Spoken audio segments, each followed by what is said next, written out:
good answer. Now, to me, that was very, very revealing because, of course, Donald Trump is a property speculator and a landlord.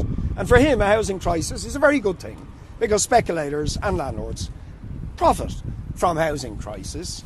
And in a way, he has revealed the real reason for the housing crisis in this country is because property speculators and landlords are making money out of it, and Fianna Fáil and Fine Gael are dancing to the tune of property speculators and landlords who are profiting from the housing crisis and have absolutely no interest and no intention and no desire of solving that housing crisis. In fact, the worse the housing crisis gets, the more profits they make.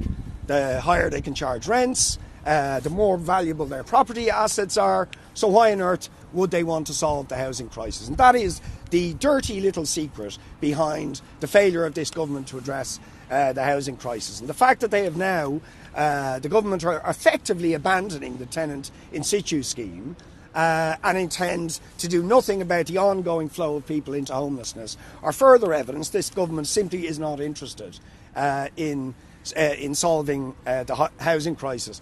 And as the people who've campaigned before it even had a name for what is now called the tenant in situ scheme, it's really quite shocking that they are abandoning even this small measure to try and address the flow into homelessness. One of the cases that led us to campaign for the tenant in situ scheme was a development in Dunleary of apartment blocks called St Helens Court, which had been bought by vulture funds, where the vulture funds moved to mass evict all the tenants. That development, which we campaigned for the state to take over, to prevent evictions and to use the empty properties in the development for social housing, was in train for a approved housing body to buy that development. By the way, 6 years on, it's still, the majority of that development is empty. We were recently informed by the approved housing body that was trying to purchase it that the purchase was called off because the vulture fund who owns it has decided they can get higher prices on the open market, and the government is going to allow that to happen. So a development that has sat empty for 7 years, where all the tenants were evicted, now is not going to go for social housing when it could have if the government had been serious about purchasing such developments, but a vulture fund who profited from being empty is now going to sell it at even higher prices on the open market. And that, in a word, sums up what the government are doing. They are dancing to the tune of these speculators profiteering off the housing misery of other people. One other little point I just want to make is the central bank highlighted the deficits in water infrastructure as a key impediment to the development of the housing we need to meet the actual housing need in this country. And I think it's worth highlighting the fact that each data centre that is built uses on a daily basis the equivalent of 100,000 homes in water usage. One data centre. So when we're talking about a lack of water infrastructure to build the houses we need to house people, the government are putting priority on making profits for the people building data centres and allowing them to use the water that actually we need to put roofs and over the homes, over the heads of the people who desperately need housing in this country. Second issue I just want to raise briefly is the horror that we're witnessing in Gaza, the atrocities, yet another series of massacres by Israel, hundreds of people massacred, many of them in their beds over the last few nights. And that is being enabled by, first of all, the Trump government essentially emboldening the Israelis with their talk of ethnically cleansing Gaza to carry on the massacres and showing that Israel is not a normal state. It is a death machine hell-bent on ethnically cleansing Gaza and massacring as many Palestinians as possible. But it's being enabled by the Trump administration, the US government, and by the European Union, who continue to provide arms, impunity, and refuse to put sanctions on Israel for the crimes that it's committing, for the crimes against humanity, for the genocidal massacres it's committing. So we will again be pressing the government to pass the Occupied Territories Bill, to impose sanctions, and to demand that Israel no longer receives the favoured trade status and the support from the European Union and the impunity from the European Union that is enabling these massacres and crimes to be committed by that regime against the Palestinian people. Unless the EU and governments like our own impose sanctions, we have the blood of innocent Palestinians on our hands, and it is absolutely shameful that the European Union and our own government do nothing to impose sanctions on this absolutely murderous regime.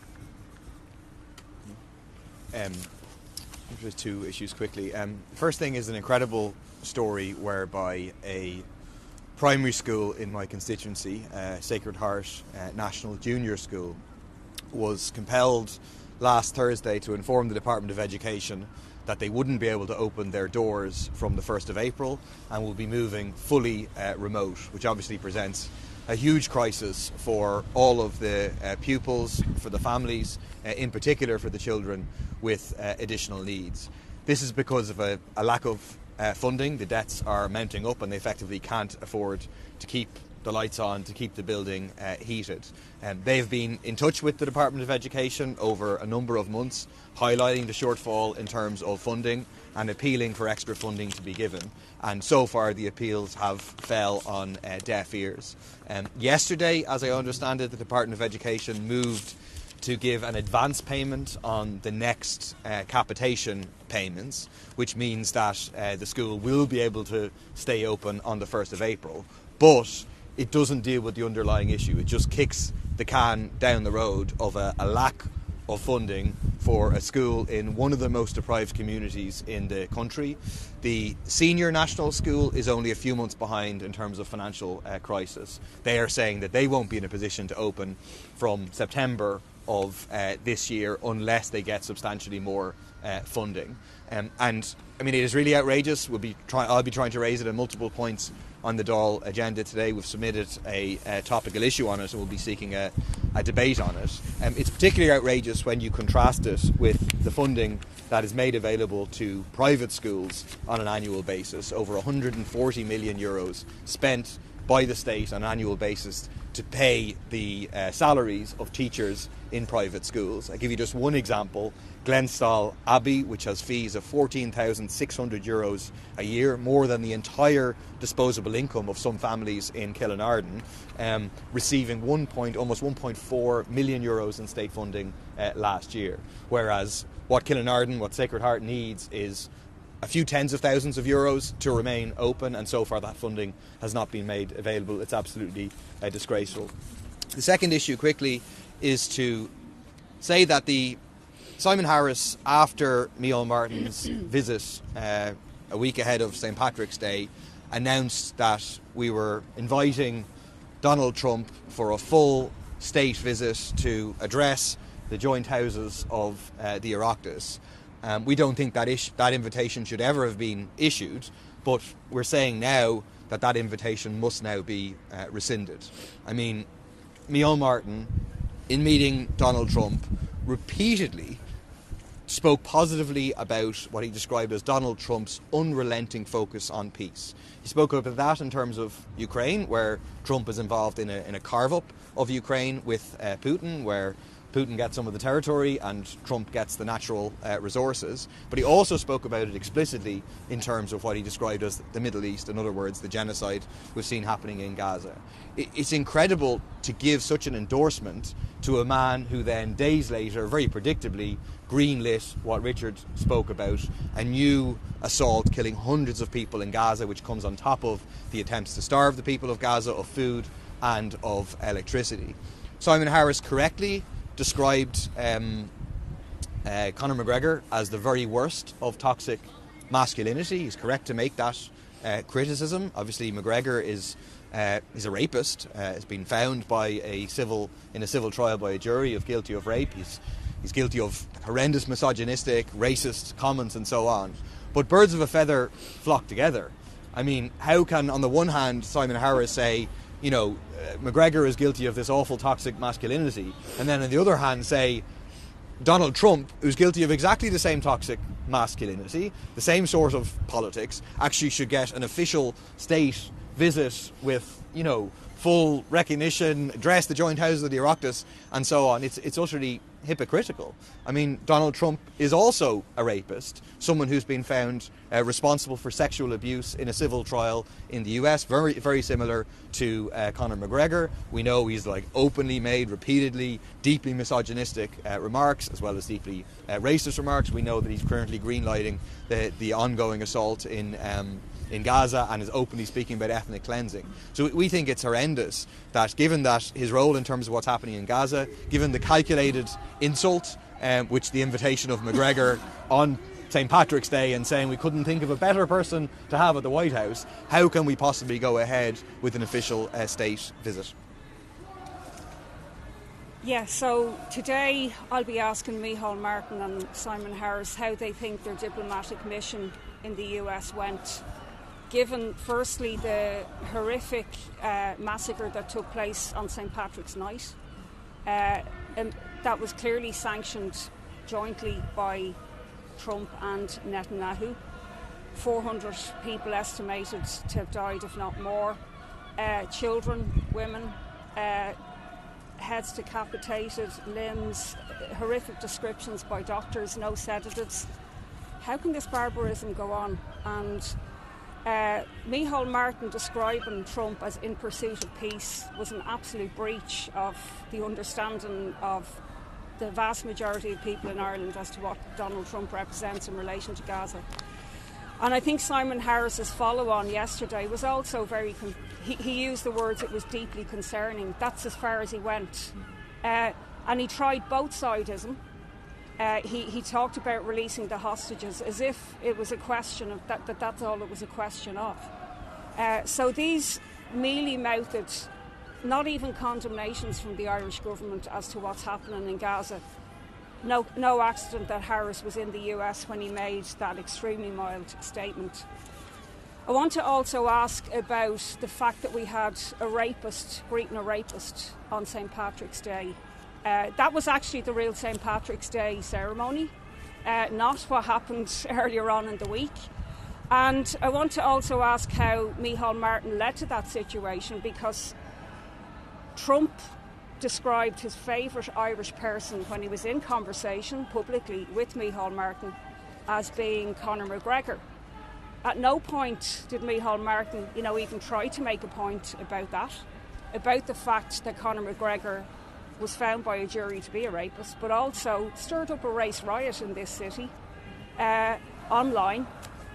And not a word was said about the Taoiseach. In fact, he went on to have a little joke about his own father being a boxer. And when you normalise genocide and when you normalise misogyny, this is what happens, And it's a bit late in the day, Simon Harris talking about Conor McGregor representing toxic masculinity when Trump represents toxic masculinity writ large. The two of them are sexual predators, racists, attacking vulnerable, people in society. So survivors of sexual assault feel particularly triggered. I can only imagine how Nikita Hand felt that night, seeing this taking place as representing this country. And survivors following on from my motion just before the Dáil broke up and the very significant demonstrations that were held on International Women's Day all around the country have written now to the Minister for Justice requesting a meeting as to how he's going to progress on the 10-point plan that the Dáil agreed. But, it's made more urgent by, we're seeing rape culture, macho culture being just exonerated everywhere in society, and I think it's particularly important now. But I'm appealing to people. We will have a protest at 5:30 later today outside the Dáil on the question of Palestine, and I'm hoping there'll be a huge protest on Saturday, because it's beyond bearable now what's happening, and the EU, Ireland, has been pretty much silent as to who's responsible for it. So. Ruth, would you be able to say all that under Dáil privilege later, if possible? Absolutely. Yeah, thanks. Hashtag Conor McGregor is a rapist, yes, yeah. No, absolutely, I'll do my best. Obviously, I've got Taoiseach's questions, so I'll try to weave it in there. But, The reality is Trump made a holy show of Micheál Martin and the Irish government by inviting Conor McGregor on St Patrick's Day. He let rip against the Irish government from a racist standpoint, but very critical. And so it was kind of rubbing the noses of the Irish government in it as well. So.